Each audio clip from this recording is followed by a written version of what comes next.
Hello! Thank you for being in a new video. This time I have an unboxing of the Infinix GT 20 Pro. Let's get started.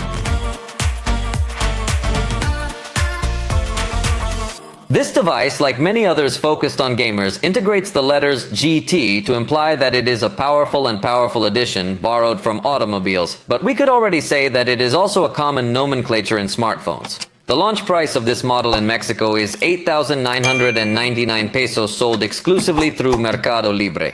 On the screen you see the reference price in dollars, although remember that the prices here are not the same as those there. It looks like an attractive addition for those who like to play, because in a moment we will know its specifications. But for now, how about taking it out of its box so we can get to know it? And as you can see, after all this tremendous box that comes with it, we could find the tool to remove the tray as the first element.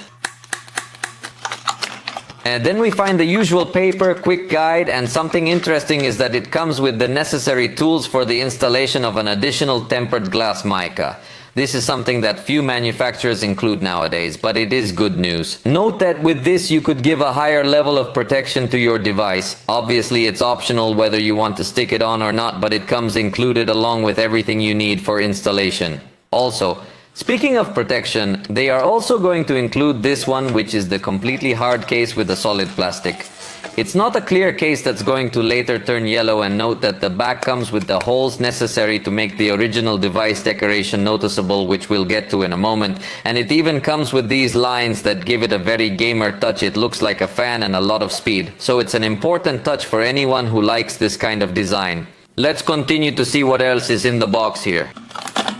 Finally, we come across the mobile device that comes with this very shiny and reflective protection. Here we read its name and some of its more prominent features that I'll tell you about in a moment. Let's take it out of this plastic. Oh, and definitely that we're going to find a very attractive design for gamers, and in this case it's still off. Wait until we turn it on so you can get to know it in more depth, but for now you're already starting to see a very attractive design for this segment of the audience. Let's take a look at what else is here in the box as we get this device powered up. Here's the 45-watt charger that actually even sounds a little hollow. It's got USB-A on this side. It's going to be a very good charger for sure, but we'll put it to the test in the full review. Let's see what else is here. Notice that it's your USB cable, but notice how it comes in L, so it doesn't get in the way when you're playing games. So you just plug it in, and as you can see, you can keep on playing without it getting in the way. It's another attractive thing, and another thing where you can see that Infinix has completely thought of this device for gamers. So that's all that comes in the box. We're going to put all the contents back to give you a little bit closer look at the device. We're going to close up this box that has about 42,000 covers on it.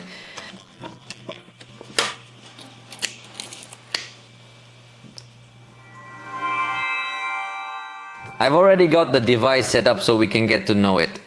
Notice on the back it comes with something called a mica loop. So these are LED lights that you'll be able to customize for different things, and they add a nice touch to a gamer device. Just by incorporating these lights, we could make sure that it's going to hit 120 frames per second. Remember, if we put this case on, it's going to highlight this light even more. I think it makes a better contrast. So in this case, I would use this device with a holster. In most cases, I would prefer to use it without a holster, but I think this one makes this lighting stand out even more. It weighs 194 grams and is 8.15 millimeters thick. I don't think it's an exaggeratedly heavy or thick device. The truth is that it feels comfortable in the hand, although in this case, it bets on a little straighter lines on the sides, and the frame can get to stain a little more than necessary. The screen is AMOLED with 6.78 inches in its diagonal Full HD Plus resolution and 144 Hz in its refresh rate. It is definitely a device designed 100% for gamers, so we get a screen of such quality that you can take advantage perfectly well when playing games or watching movies and multimedia content. We will also find stereo sound with a speaker at the bottom and another speaker with two outputs, one for the headset for calls and another for the frame. And it is a sound certified by JBL. In the video I will tell you more details about this sound and about its quality.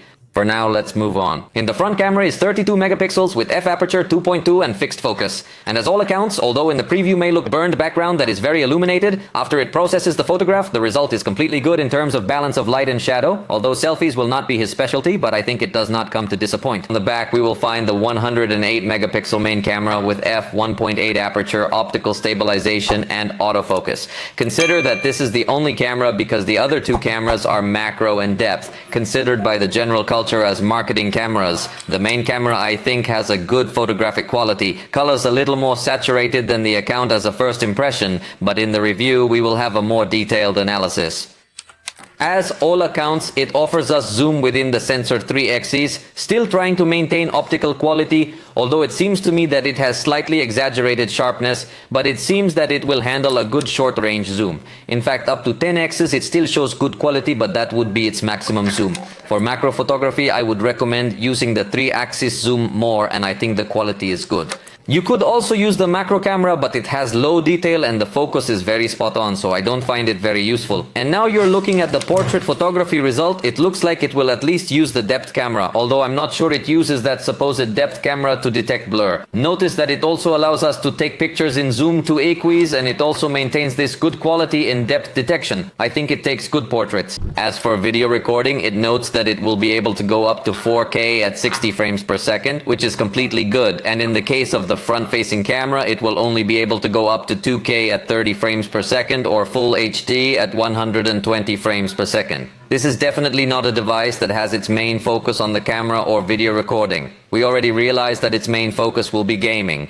It integrates a battery with a capacity of 5000 mAh with support for 45 watts charging. In the video review, we will have the full results of how long the battery lasts and how long it takes to charge. For now, it looks like a device that delivers on both counts. As you can see, it also integrates a fingerprint reader inside the display. It is an optical fingerprint reader, so don't expect an exaggeratedly high quality, but it does have a modern look by integrating this feature. The device comes with Android 14 and XOS for GT. As you notice, it seems to be a custom operating system exclusively for these gaming-focused GT editions. And that's because they integrate X Arena as a special app to manage your games. It will surely be loaded with many add-ons to enhance your experience, similar to what we could find in devices that are also 100% focused on gaming, but I will show you much more details of this when we do the full review. For now, you should know that it is a device that does bring additions to the gaming experience. It comes with 12 gigabytes of RAM and 256 gigabytes of storage.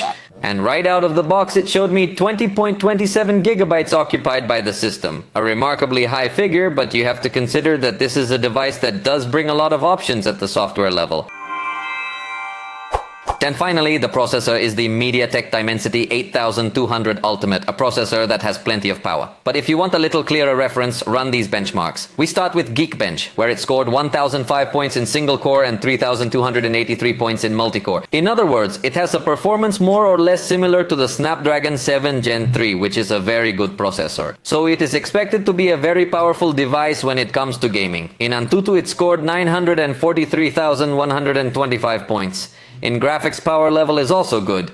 Within its price range, it can be one of the best. And interestingly, Infinix incorporates a special chip to manage everything that has to do with the screen. In this way, when you are playing, it avoids additional load to the processor, so it has even more power to play. In addition, they say that it has a feature of interpolation of frames per second, so Genshin Impact could reach 120 frames per second. We'll check that out in the review without a doubt. For now, that has been all for this video. I hope you liked it. Remember that in the video review we will have much more information about this device, its capabilities, and the tests we will perform. I hope you enjoyed this video, and we'll see you next time.